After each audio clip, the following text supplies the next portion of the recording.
സ്നേഹിക്കുന്ന ഒരു കർത്താവുണ്ട്. ഇന്ന് രാത്രി പുതുതായി കടന്നു വന്ന സഹോദരങ്ങളെ, യേശു നിങ്ങളെ സ്നേഹിക്കുന്നു. യേശുവിനെ നിങ്ങൾക്ക് വേണ്ടി ചില വഴികളെ തുറക്കുവാൻ കഴിയാം. നിങ്ങൾ ആ യേശുവിനെ വിശ്വസിക്കുമെങ്കിൽ നിങ്ങൾക്കായി കാൽവരി ക്രൂശിൽ മരിച്ച ആമേൻ യാതൊരു പ്രതിഫലവും കൊടുക്കാതെ, യാതൊന്നും അവൻ ആവശ്യപ്പെടാതെ നമ്മുടെ പാപത്തിന് വേണ്ടി, നമ്മുടെ അകൃത്യത്തിന് വേണ്ടി കാൽവരി ക്രൂശിൽ മരിച്ച യേശുവിനായി നിങ്ങളുടെ ഹൃദയത്തെ കൊടുക്കുമെങ്കിൽ ആ യേശു നിങ്ങളെ വിടുവിപ്പാൻ ശക്തിയുള്ളവനാണ്.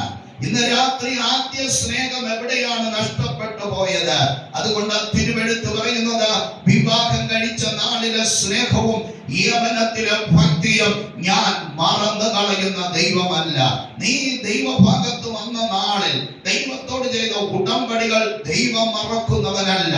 ആ ആദ്യ സ്നേഹം ദൈവം മറന്നു കളയുന്നവനല്ല.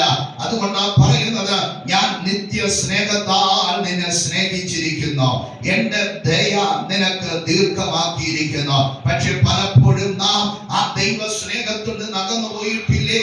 പലപ്പോഴും നാം ദൈവത്തിൽ നിന്ന് അകന്നു പോയിട്ടില്ലേ?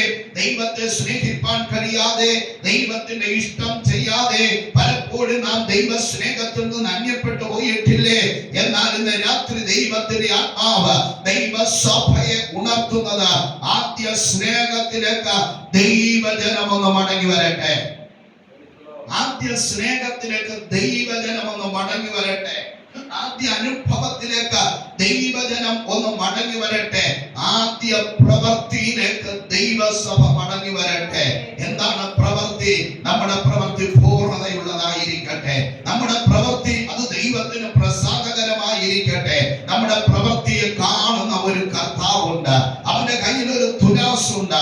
അവൻ എന്നെയും നിങ്ങളെയും തൂക്കി നോക്കുന്നവനാണ്. അവൻ തുലാസിൽ തൂക്കി നോക്കുമ്പോൾ നമ്മുടെ അവസ്ഥ എന്താണ്? നാം പ്രസംഗിച്ച പ്രസംഗത്തിന്റെ ഘനമല്ല, പാട്ടിന്റെ ഈണമല്ല. അവൻ തുലാസിൽ തൂക്കി നോക്കുന്നത് എന്റെ പ്രവൃത്തിയും ജീവിതവുമാണ്. ഇന്ന് രാത്രി നമ്മുടെ പ്രവൃത്തി എങ്ങനെയുള്ളത്? ആദ്യ പ്രവൃത്തിയിലേക്ക് നമുക്കൊന്ന് മടങ്ങി വരാം. ആ ദൈവിക എരിവിലേക്ക് നമുക്കൊന്ന് മടങ്ങി വരാം. ആ ദൈവ സ്നേഹത്തിലേക്കൊന്ന് മടങ്ങി വരാം. എവിടെയാണ് വീണ് കിടക്കുന്നതെന്ന് ഓർത്ത് ദൈവസഭ ഈ ദിനങ്ങളിൽ മടങ്ങി വരട്ടെ. മൂന്നാമതായി ആമേൻ, നാം വീണു പോകുന്ന ഒരു മേഖലയെ പറ്റി വിശുദ്ധ തിരുവെഴുത്ത് പഠിപ്പിക്കുന്നു. 1 ശമൂവേലിന്റെ പുസ്തകം 4-ാം അധ്യായം അതിന്റെ 18-ാം വാക്യത്തിൽ വായിക്കുമ്പോൾ, അവിടെ ഏലി പുരോഹിതൻ ആമേൻ അരുതാത്ത ഒരു വാക്ക് കേട്ടപ്പോൾ ആ സ്ഥലത്തിൽ നിന്ന് വീണ് ആമേൻ പുറകോട്ട് വീണ് കഴുത്തൊടിഞ്ഞു മരിച്ചു എന്ന് കാണുവാൻ കഴിയാം.